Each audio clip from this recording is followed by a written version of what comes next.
Hello everyone. In this lecture, we are going to discuss energy and momentum carried by electromagnetic wave. We know that if there are electromagnetic fields, then energy per unit volume in electromagnetic field is given by U is equal to half epsilon 0 E square plus B square by mu 0. Let's call it equation number 1. This is your energy per unit volume in electromagnetic field. Energy per unit volume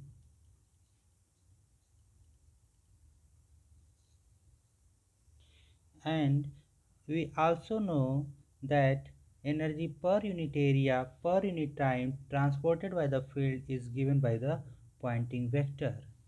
So energy flux, that is energy per unit area per unit time, is given by Poynting vector. So this is the energy transported per unit time per unit area by the fields. Let's call it equation number 2. Since our discussion is on energy and momentum carried by electromagnetic waves, so let's assume that we have an electromagnetic wave propagating in z direction and in free space.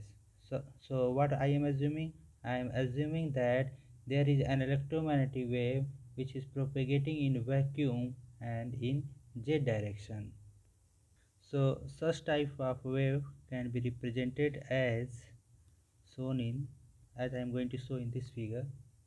So this is the pictorial representation of electromagnetic wave propagating in z direction and polarized in x direction. So this direction tells the magnetic field. So this is the electric field oscillations of this electromagnetic wave, and this shows the magnetic field oscillation of this wave. So this is the pictorial representation. In complex notation, so in complex notation, this type of electric field wave function and magnetic field wave function can be written as E vector is equal to E0 e to power I kz minus omega t and polarizing along x-axis, and the corresponding magnetic field vector can be written as B0 e to power I kz minus omega t, and this is perpendicular to x cap, so it will be along y cap. So these are the wave function written in complex notation. So you can also write in in the cosine and sine forms. So you can write it by just taking the real part of this.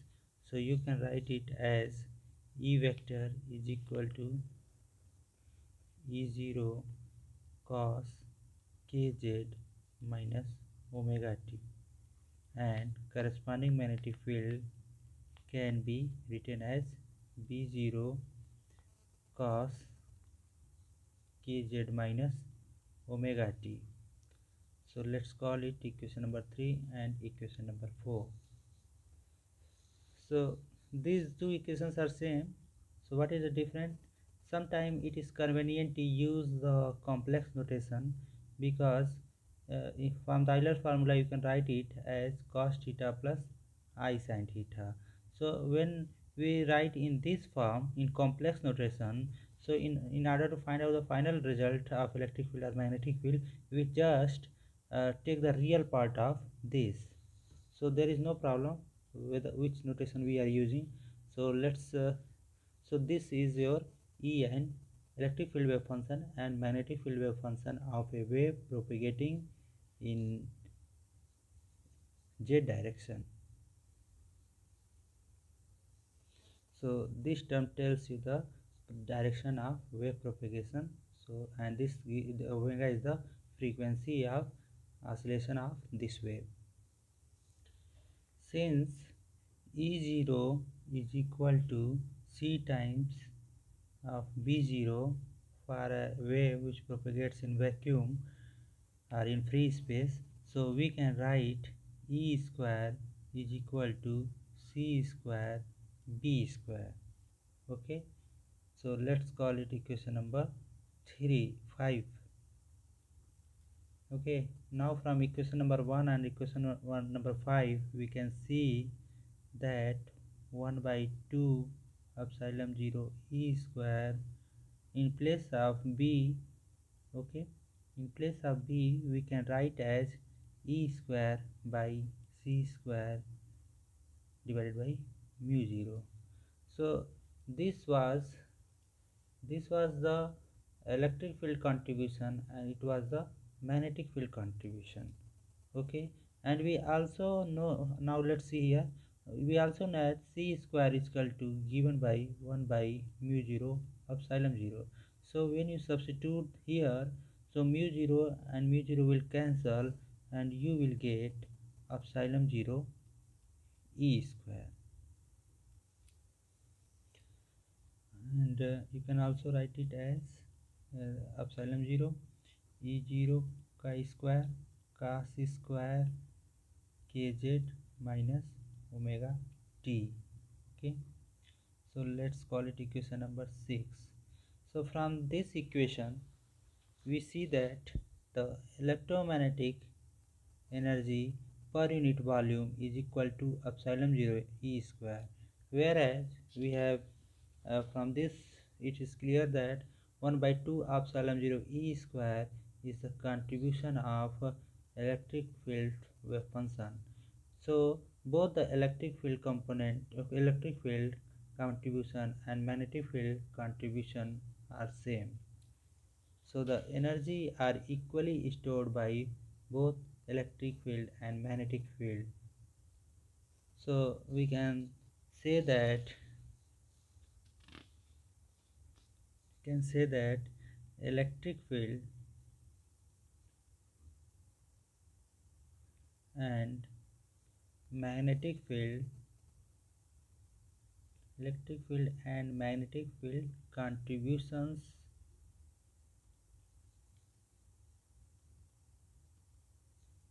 to energy stored in the field is same. Electric field and magnetic field contributions to energy stored in the electromagnetic field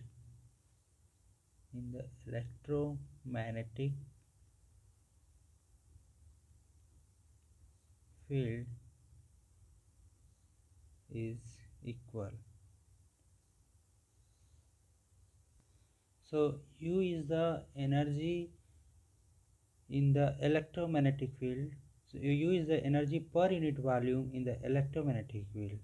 As we know that as the wave propagates, it carries energy along with. What I want to say is that as the wave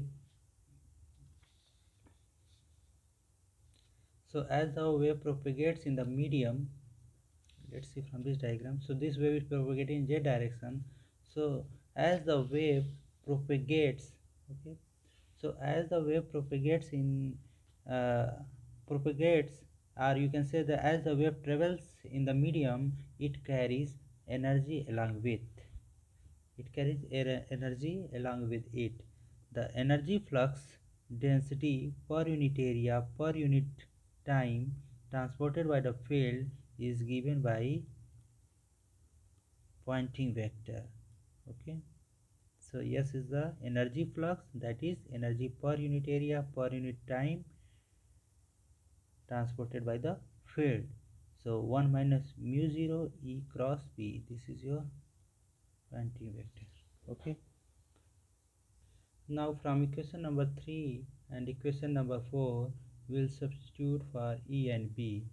So we will get 1 minus, so this is the energy transported by electromagnetic waves, or we can say that S is the energy carried by electromagnetic wave. So 1 minus mu 0, if you substitute for E and B from equation number 3 and 4, we will get E0 B0 cos square kz minus omega t and x cap cross y cap. Okay, and we also know that B0 is equal to E0 by C. Okay, that is amplitude of magnetic field is equal to 1 by C times of electric field. What I want to say is, since you know that in electromagnetic wave there are the contribution of both electric wave function and magnetic wave function, but the magnitude of magnetic wave function amplitude of magnetic wave function is small, and it is 1 by C times of the amplitude of electric field wave function. So you can write here 1 by mu 0 E0 square by C into cos square kz minus omega t, and x cross y will give you z cap. So, if you multiply by epsilon 0 here and by epsilon 0 in the numerator, then you will get epsilon 0 and 1 by epsilon 0 mu 0 is equal to 1 by c square. So you can write here, in place of this you can write c square divided by c e0 square cos square kz minus omega t, and directly z cap.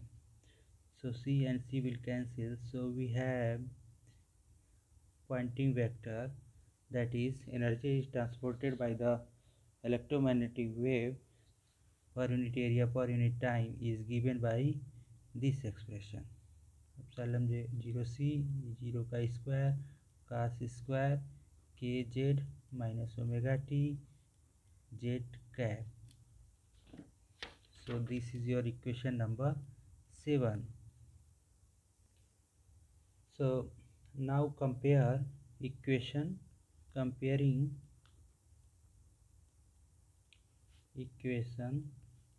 and 7, we can write S in terms of U. Okay, so S vector is, so what is this? Epsilon 0 E square cos square kz minus omega t can be written as U, so you can write it as Cu z cap. Okay, or you can write it as U c z cap. Okay, c is the speed of light,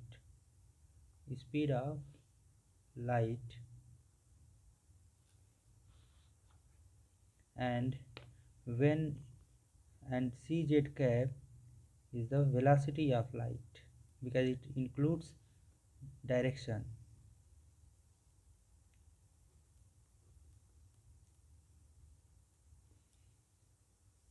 So you can say that energy transported by the field per unit area per unit time is equal to c times the energy density.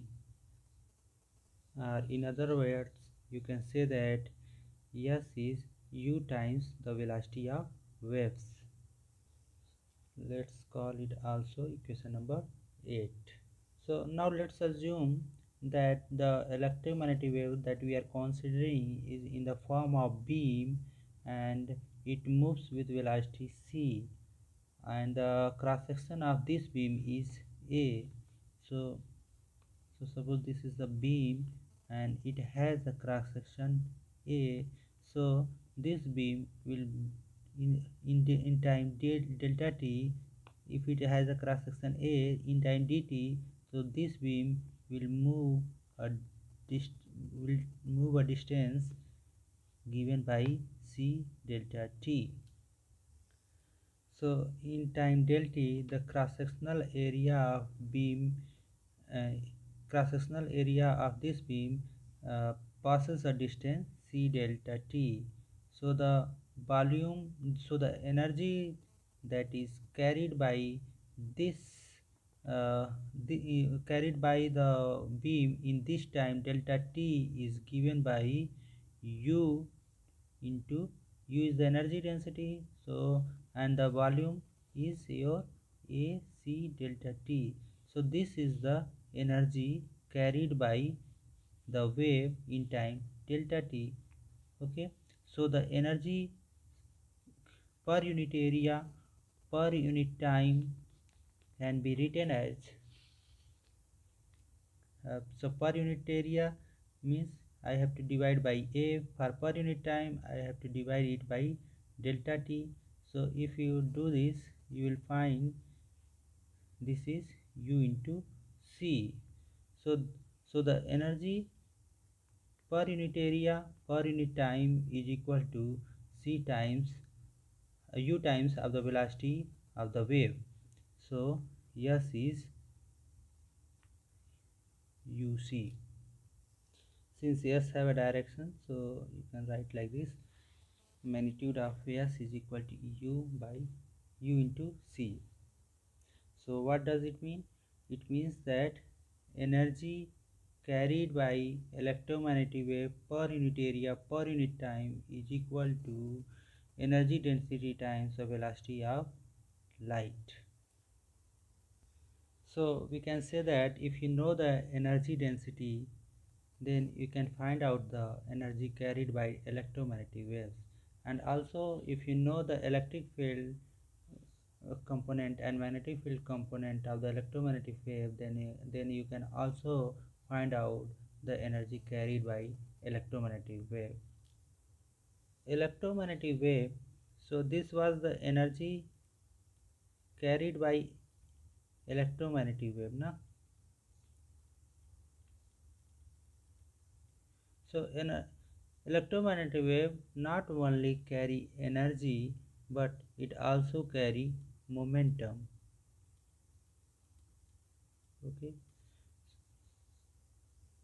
and we know that energy and momentum are related by this equation. Okay, this is the energy and this is your momentum. So p is the momentum of the electromagnetic wave and e is the energy of the electromagnetic wave.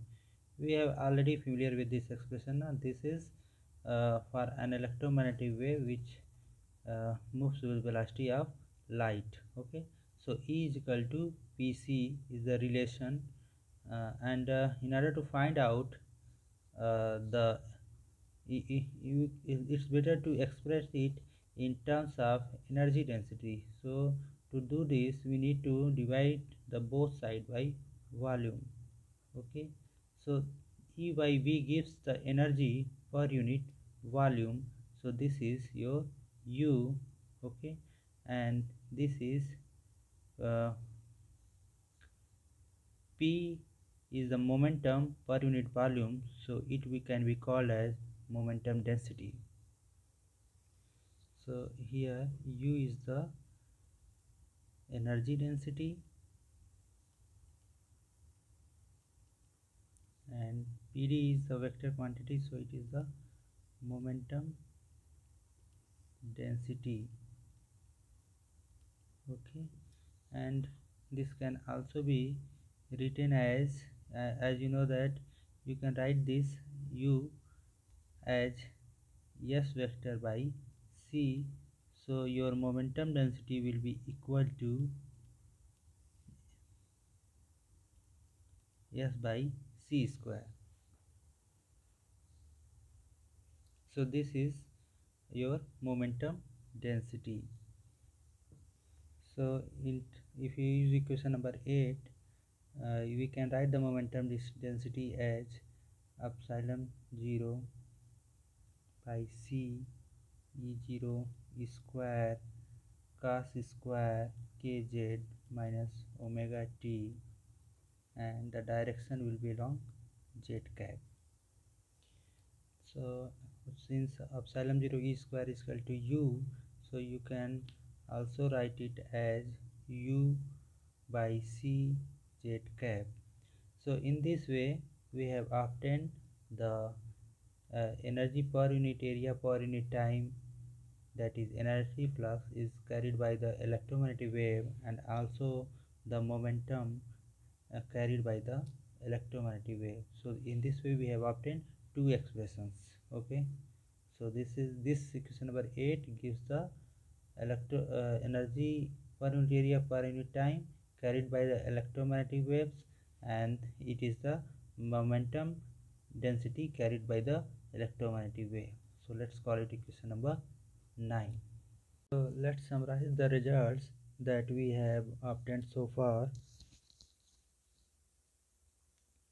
So for U, that is the energy density of electromagnetic wave, is given by epsilon 0 E square, and it is can also be written as cos square kz minus omega t.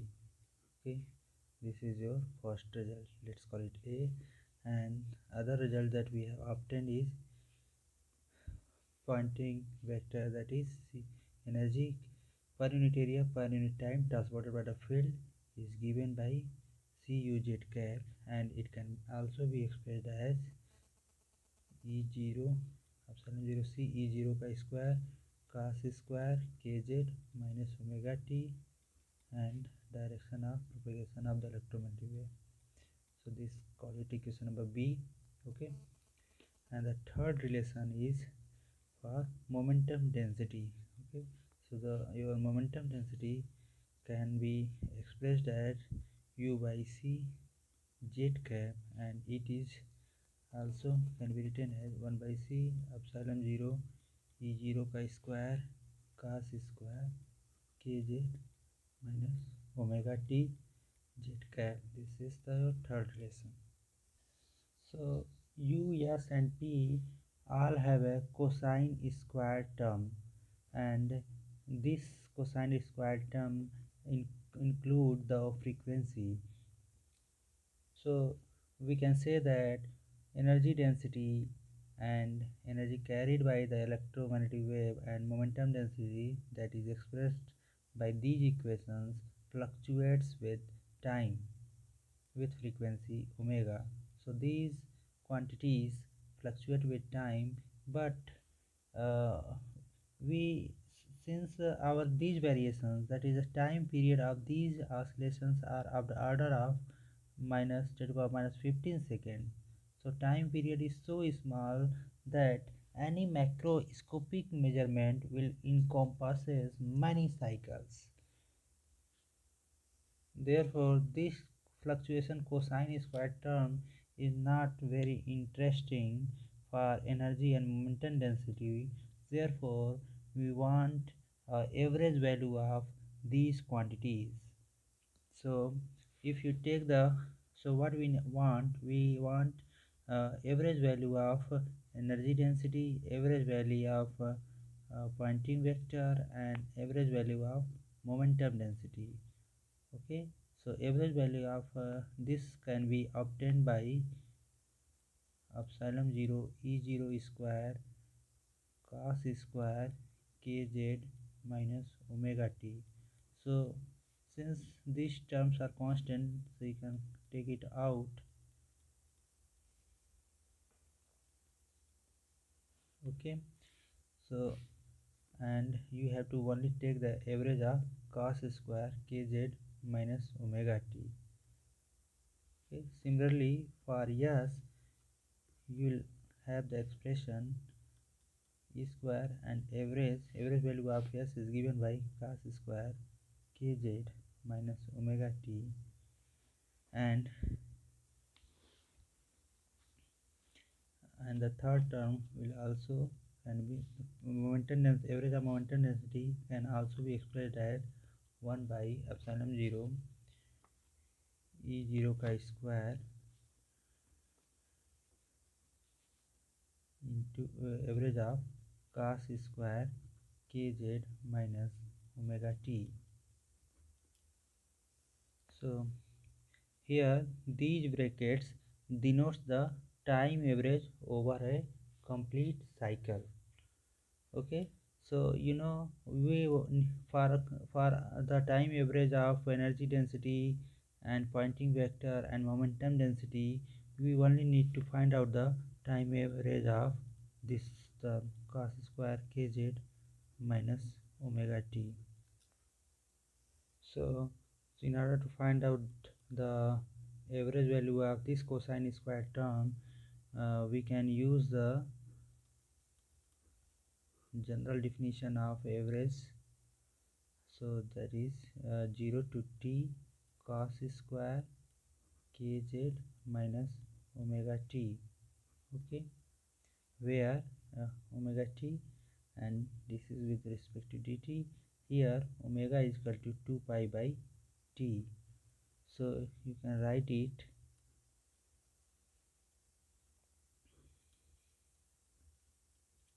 cos square kz minus 2 pi t by t. Okay, so if you will solve this integral, you will get the value 1 by 2. So so your average energy density can be written as 1 by, if you substitute here in place of this 1 by 2, so you will get 1 by 2 epsilon 0 e square. Okay, and similarly you will get average value of S is equal to 1 by 2 C epsilon 0 E0 square, and with direction z cap, and your momentum density value,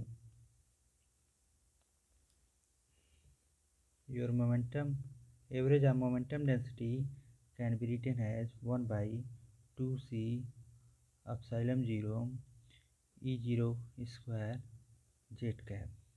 Okay, so these are very important relations, average value of energy density. So this is the average energy carried by the electromagnetic, average energy per unit area per unit time carried by the electromagnetic wave, and this is the average momentum density carried by the electromagnetic wave. So one more thing, this is the average energy per unit area per unit time. You can also call it as average power per unit area, and we know that average power per unit area is called intensity. Okay, so the intensity of the wave can be written as average of the Poynting vector, and hence it can be written as 1 by epsilon 0 C E0 square. Okay, so what is I? I is the average power per unit area.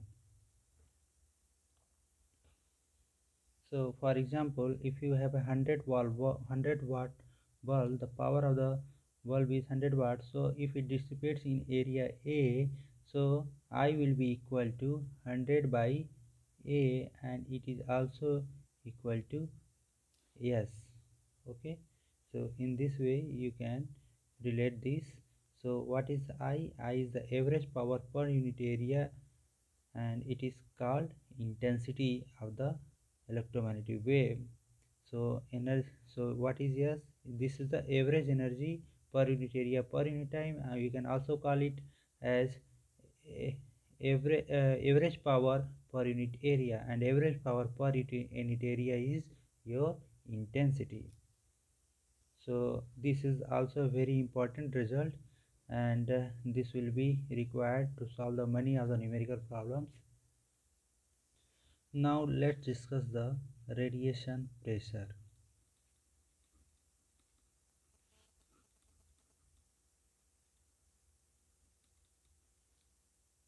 We know that When light falls at normal incidence on a perfect observer, it delivers its momentum to the surface.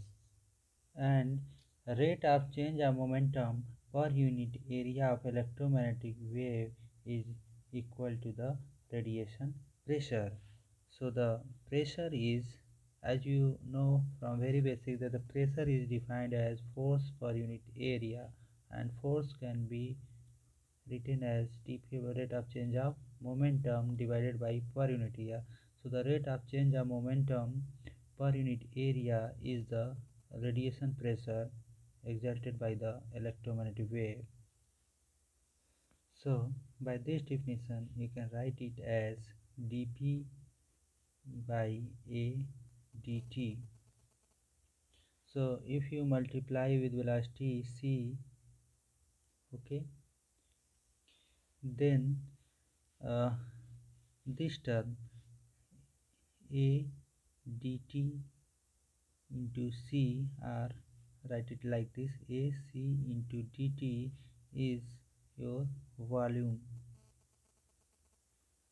So this is the change in volume. So you can write it as dv.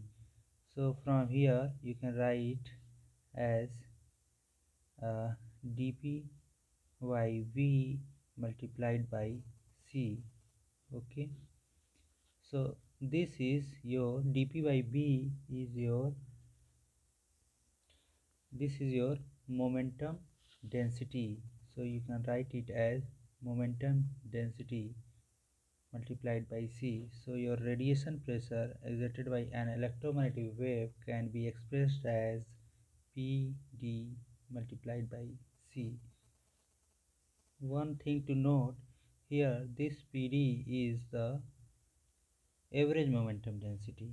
Okay, so and we know that average momentum density is equal to 1 by 2c epsilon 0 e0 square. Okay, and multiplied, when you multiply it by c, so c and c will cancel and we will get 1 by 2 epsilon 0 e0 square. So your expression for radiation pressure p is equal to 1 by 2 epsilon 0 e0 square, and this is equal to I by c. So your radiation pressure is equal to 1 by c times of the intensity. So your radiation pressure is equal to 1 by c times of the intensity. So we can say that if you know the intensity of an electromagnetic wave, then you can calculate the radiation pressure using this expression. So this is your radiation pressure. Now let's stop here.